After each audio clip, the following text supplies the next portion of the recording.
धेरै धन्यवाद लक्ष्मीजी। एकदमै राम्रो कार्यक्रम सञ्चालन गर्नुभएको छ।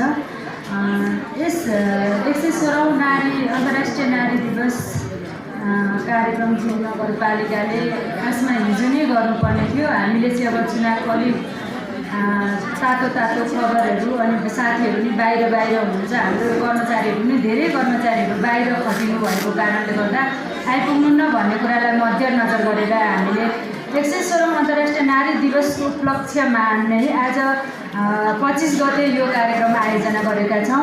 यस कार्यक्रममा उपस्थित आदरणीय नगर प्रमुख अतिथिज्यू, त्यसै गरी उपप्रमुख विशिष्ट अतिथिज्यू अनि अतिथिज्यूहरू, हाम्रो आमन्त्रणलाई स्वीकार गरेर पाल्नुभएका अन्य अतिथिज्यूहरू, त्यसै गरी हामीले आयोजना गरेको वक्तृत्व कला प्रतियोगितामा सहभागी प्रतियोगी बहिनीहरू, त्यसै गरी हामीले आयोजना गरेको यो कार्यक्रमलाई सहस्र रूपमा स्वीकार गरेर उपस्थित हुनुभएका आदरणीय सम्पूर्ण लोक नृत्य प्रतियोगी सम्पूर्ण सहभागीहरू, त्यसै गरी जिरी नगरपालिकाका सम्पूर्ण साथीहरू, त्यसै गरी यी दुवै कार्यक्रमको निर्णय गर्नको लागि उपस्थित हुनुभएका अतिथि निर्णयज्यूहरू सबैमा हार्दिक नमस्कार स्वीकार्नुहोस्।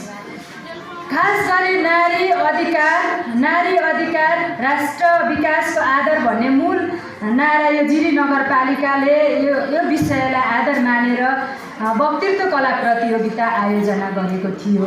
बहिनीहरूको प्रस्तुति एकदमै धेरै उत्कृष्ट, 5 जनाको प्रस्तुति उत्कृष्ट थियो। बहिनीहरूले देशलाई मात्रै पढ्नु भएको थिएन, अन्तर्राष्ट्रिय कुराहरूलाई पढ्नु भएको थियो, अन्तर्राष्ट्रिय कुराहरू प्रस्तुत गर्नुभएको थियो।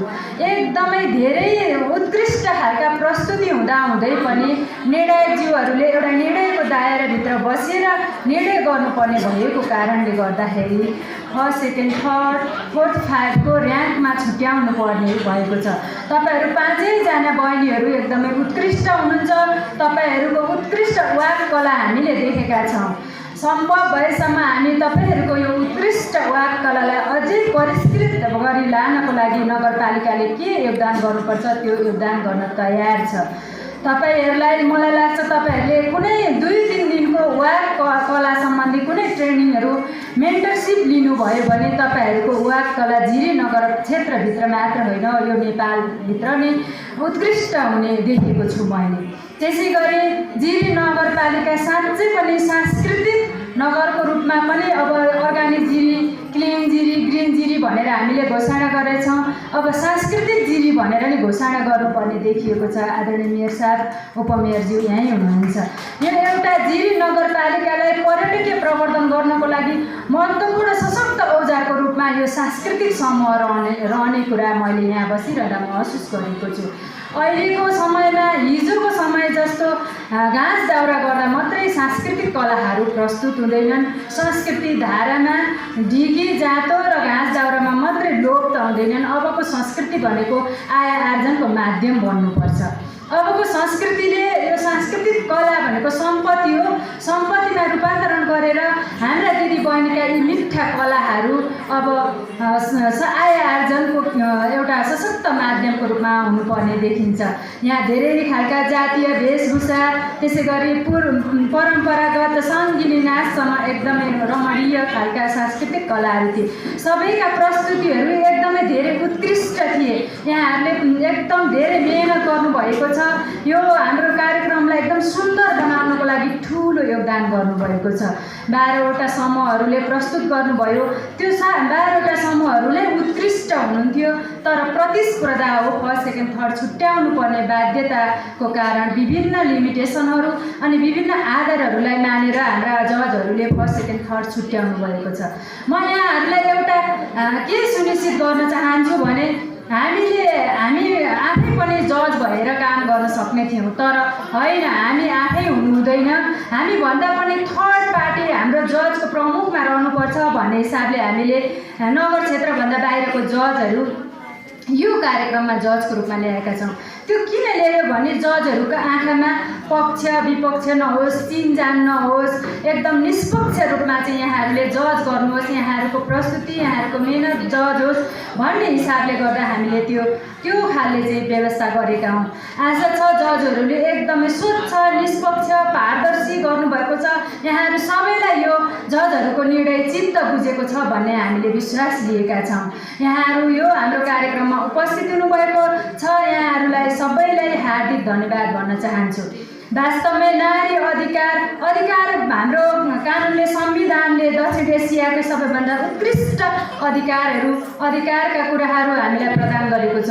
विभिन्न कानुनहरू बनेका छन्, दर्जनौं कानुनहरूले महिला अधिकारलाई स्थापित गरेको छ। घरेलु हिंसा सम्बन्धी कानुनहरू छन्, कार्यस्थलमा हुने हिंसा दुर्व्यवहार विरुद्धका कानुनहरू छन्। त्यसै गरी एक खालको दण्डात्मक व्यवस्थाको पनि व्यवस्था गरेको छ। त्यसै गरी उपचारात्मक व्यवस्था पनि गरेछ। नारीहरूलाई शिक्षा दीक्षा दिनुपर्छ, पढाउनुपर्छ भन्ने खालका कानुनहरू पनि छन्। त्यसै गरेर प्रवर्धनात्मक खालका, त्यसलाई बढावा दिने खालका कानुनहरू पनि छन्। जस्तो हामीले संसदमा अनिवार्य 33% जनप्रतिनिधि हुनुपर्छ भन्ने कुरा संविधानको धारा 84(8) सुनिश्चित गरेको छ। त्यो कुरा हाम्रो प्रवर्धनात्मक कानुन र प्रतिनिधित्वको सिद्धान्तलाई अवलम्बन गर्नको लागि राखिएको एउटा सशक्त माध्यम हो।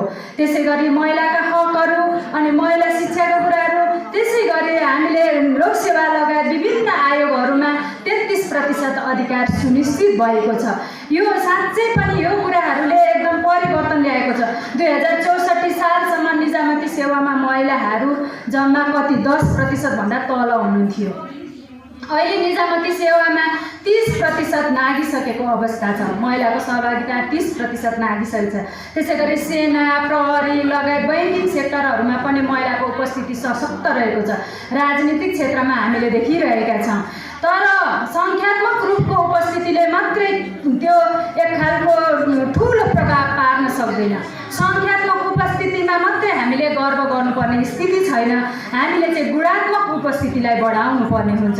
त्यो भनेको निर्णयमा प्रभाव पार्न सक्ने, आफ्ना कामहरू सशक्त रूपमा इफेक्टिभ रूपमा काम गर्न सक्ने। अहिले पनि कतिपय अवस्थाहरू छन् अफिसमा महिलाहरूलाई स्वीकार गर्न नसक्ने, त्यसै गरेर घरमा महिलाको कुराहरू नबिग्ने, तैँले के जानेको छस् र भन्ने हिसाबले प्रस्तुत हुने हामीले गतिविधि देखिरहेका छौँ। त्यसै गरी अझ भन्नुपर्दाखेरि महिला कस्तो अझै पनि विभेद देखिन्छ। छोरालाई चाहिँ बोर्डिङ स्कुल पठाउने, छोरीलाई सरकारी स्कुल पठाउने खालका प्रवृत्तिहरू पनि अहिले पनि छन्। त्यसै गरेर कतिपय अवस्थामा बाल विवाह, दाइजो प्रथा, देउकी प्रथा, छाउपडी प्रथाबाट पनि हाम्रा दिदीबहिनीहरू ग्रस्त हुनुहुन्छ। तर पनि भाग्यमानी छौँ जिरीवासीहरू। जिरीमा चाहिँ हाम्रो उपमेयरले आउने बित्तिकै भन्नुभएको थियो, यहाँ चाहिँ महिला हिंसा एकदमै न्यून छ, यहाँ बरु पुरुषहरू हिंसामा हुनुहुन्छ भन्ने एक खालको कुरा गर्नुभएको थियो। तर यो कुरा होइन कि हामीले महिला अधिकारको कुरा गरिरहँदाखेरि महिला अधिकार भनेको पुरुष हिंसा होइन है। महिला अधिकार भनेको पुरुषलाई हेप्नु होइन है। महिला अधिकार भनेको नि पुरुष र महिला बराबर हुन्, सबै मानव हुन्, महिला र पुरुष दुईटै मानव हुन् भन्ने कुरालाई स्वीकार गर्नु, दुईटैको उपस्थिति, दुईटैको प्रतिनिधित्व, दुईटैको महत्त्वलाई स्वीकार गर्नु नै महिला अधिकार पनि हो। अहिले महिला अधिकार नभनेर हामी लैङ्गिक अधिकार भन्छौँ।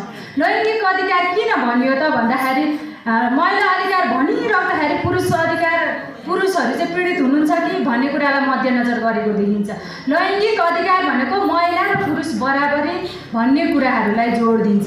अब न महिला शासक बन्न सक्छ, न पुरुष शासक बन्न सक्छ। दुवै समान हुन्, समान बराबर अधिकार छ भन्ने कुरालाई सुनिश्चित गर्नका लागि लैङ्गिक समानताका कुराहरू आएका छन्। यो लैङ्गिक समानताको कुराहरू, महिलाका कुराहरू गरिरहँदाखेरि हामीले अरूलाई मात्रै औँला ठड्याउने होइन, पुरुष दाजुभाइहरूलाई मात्रै औँला ठड्याउने होइन। तिमीले यो दिनौ त्यो दिनौ भन्ने मात्रै होइन। नदिएको ठाउँमा ठिक छ, हामीले माग्नुपर्छ। तर दिएको ठाउँमा हामीले के त्यो अधिकार प्रयोग गर्न सकेका छौँ त? त्यो अधिकार हामीले लिन सकेका छौँ त? त्यो कुरामा हामीले ख्याल गर्नुपर्ने हुन्छ। हामीले त्यो अधिकारलाई प्रयोग गर्न सक्नु सक्नुपर्छ। अधिकार भनेको अवसर पनि हो नि त, त्यो अवसरलाई प्रयोग गर्न सक्नुपर्छ। अधिकार भनेको मानव अधिकार हो, मानव अधिकार पनि एउटा अवसरको रूपमा रहेको हुनाले हामीले अधिकारहरू लिनको लागि हामी आफ्नै पक्षबाट आफ्नै प्रयासबाट हाम्रा मेहनतहरू कतिपय अवस्थामा जरुरी हुन्छन्। हाम्रो प्रयास हाम्रो मेहनत नै विभेद चिर्नको लागि सशक्त हुन्छ। कुनै बेला एउटै घरमा छोरा र छोरीको विभेद सहेका महिलाहरू नै अहिले शासन सत्तामा पुग्नु भएको छ, प्रशासन सम्हाल्नु भएको छ, राज्य सम्हाल्नु भएको स्थिति नै छ। सायद उहाँहरूले नै कुनै न कुनै तरिकाको विभेद भोग्नु भएको थियो होला नि त। यस्तो विभेद हुन्छ, यस्तै त हो नि, कसरी हुन्छ भन्ने हिसाबले उहाँहरूले चुप लागेर बस्नु भएको थियो भने सायद उहाँहरू त्यहाँ पुग्नु थिएन होला। तर यो होइन, मेरो लागि मैले आफूले गर्नुपर्छ, सर्वप्रथम आफ्नो लागि आफै सशक्त हुनुपर्छ भन्ने कुरालाई, त्यो सबैभन्दा ठुलो प्रिन्सिपल, त्यो सिद्धान्तलाई बुझेर उहाँहरू अघि बढ्नु भएर माथि पुग्नु भयो। हामीले पनि हाम्रो अधिकार, हाम्रो छोरीको बुहारीको अधिकारको लागि हामीले प्रयास गर्नुपर्छ। छोरी बुहारीले आफै प्रयास गर्नुपर्छ। अबको समाज भनेको न छोरी न बुहारी विभेद काहीँ पनि हुनुहुँदैन। महिला अधिकार भनेर त महिलाले चाहिँ विभेद गर्न पाउँछ त? पाउँदैन नि, महिलाले नि विभेद गर्नु हुँदैन। कुनै पनि महिला कुनै घरमा बुहारी भएर भित्रिन्छ भने उसले त्यो घरलाई आफ्नो आमा बुबा आफ्नो घर सरह स्वीकार गर्न सक्नुपर्छ। एक्सेप्टेन्स भन्छ नि, स्वीकार गर्न सक्नु पर्यो। त्यसै गरी कुनै पनि कसैको छोरीलाई बुहारी बनाएर ल्याइरहन्छ भने त्यसलाई छोरीकै रूपमा स्वीकार गर्न सक्नु पर्यो। सम्बन्धमा छोरी नै नभने नि, सम्बोधन छोरी नै नभने व्यवहार छोरीको गर्न सक्नु पर्यो, किनकि उहाँ कसै न कसैको त छोरी नै हो। त्यो कुरालाई स्वीकार गर्नुपर्ने हुन्छ। तसर्थ अधिकार भन्ने बित्तिकै, अधिकार हुने बित्तिकै, कागजमा लेख्ने बित्तिकै सबै कुरा प्राप्त हुन्छ भन्ने होइन, त्यो कार्यान्वयनमा जानुपर्छ। कार्यान्वयनमा जानको लागि सर्वप्रथम आफैले नै त्यसमा प्रयास गर्नुपर्छ, सचेत हुनुपर्छ, सजग हुनुपर्छ। आफ्ना छोरीहरूलाई पनि यो अधिकार छ है भनेर सिकाउने गर्नुपर्छ। त्यस पछाडि गएर हामी समाजमा समूहमा बसेर हाम्रा अधिकारहरू स्थापित गर्न सक्छौँ, समूहमा हाम्रा कुराहरू राख्न सक्छौँ। एक्लै भन्दा नि समूहमा बोलेको बोली मोटो हुन्छ र धेरै सुनिन्छ, त्यो आवाज ठुलो हुन्छ, धेरै सुनिन्छ। त्यसै गरी विभिन्न अहिले धेरै सरकारी निकायहरू, महिला सेलहरू, विभिन्न खालका सङ्घ सङ्गठनहरू, अधिकार कर्मीहरू महिलाको विकास वृद्धि उन्नति र न्यायको लागि काम गर्नेहरू हुन्छ। उहाँहरूसित हाम्रा कुराहरू राख्नुपर्ने हुन्छ। त्यसै गरी कतिपय अवस्थामा कार्यालयमै पनि दुर्व्यवहार हुन सक्छ। कार्यालयमा भएका दुर्व्यवहारहरू, अपमानजनक व्यवहारहरूमा आवाज उठाउनु पर्ने हुन्छ। यो नारी दिवसले सबैजनालाई एक खालको आवाज उठाउनको लागि सशक्त रूपमा एउटा शक्ति प्रदान गरोस्। महिला अधिकार भनेको महिला मात्र एक्लै हिँड्ने बाटो होइन, यो बाटो भनेको पुरुषहरू पनि सँगसँगै हिँड्ने बाटो हो। पुरुषहरूले जबसम्म यो कुरालाई बुझ्नुहुन्न, व्यवहारमा उतार्नुहुन्न, जबसम्म आफूसँग जोडिएका महिलाहरूलाई सम्मान, माया, प्रेम र उत्साह प्रदान गर्नुहुन्न, तबसम्म महिला उन्नति हुँदैन। समाजमा जबसम्म विकृति, विसङ्गति र अन्यायहरू, शोषणको अन्त्य हुँदैन, तबसम्म सुशासन, न्याय र सदाचारिताको विकास हुँदैन। तबसम्म महिलाहरूले एउटा मानवीय, असल मानवीय मर्यादित जीवन जिउन सक्नुहुन्न।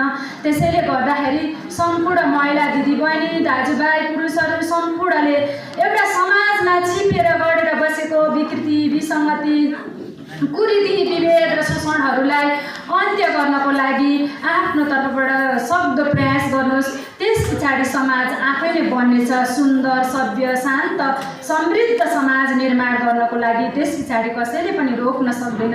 तसर्थ सबैले आफैले नै आफू वरिपरि भएको अन्यायहरू आफूमाथि भएको अन्याय नसहने, त्यस पछाडि अरूमाथि भएको अन्यायहरू पनि नसहनका लागि प्रेरित गर्ने। भनिन्छ अन्याय गर्नु पाप हो, तर अन्याय सहनु महापाप हो। त्यसैले हामी आफै महापापी हुनु हुँदैन। हामी माथि भएका अन्यायहरू, हाम्रो परिवेशमा भएका अन्यायहरू, हाम्रा हिजोका रूढिवादी कुराहरू, विकृति, विसङ्गतिहरूलाई बिर्सिएर त्यसलाई अझ अग्रगामी रूपमा अगाडि बढ्नुपर्छ र हामीले हाम्रो परिवर्तनलाई स्वीकार गर्नुपर्छ। यसको लागि जिरी नगरपालिकाले गर्नुपर्ने नीतिगत कामहरू, त्यसै गरी कानुन बनाउनु पर्ने कुराहरू, कानुन कार्यान्वयनको कुराहरू, हाम्रो न्यायिक समितिले गर्नुपर्ने कामहरू, जिरी नगरपालिकाले गर्नुपर्ने विभिन्न कार्यक्रम आयोजनाहरू गर्नको लागि जिरी नगरपालिका सदैव तत्पर छ भन्ने कुरा प्रतिबद्धता जाहेर गर्दै यो कार्यक्रममा आउनुभएकोमा उपस्थित हुनुभएको छ। एकदमै धेरै यो हलै नअड्ने गरी नै उपस्थित हुनुभएको थियो। एकचोटि एकदमै खुसी लागेको थियो।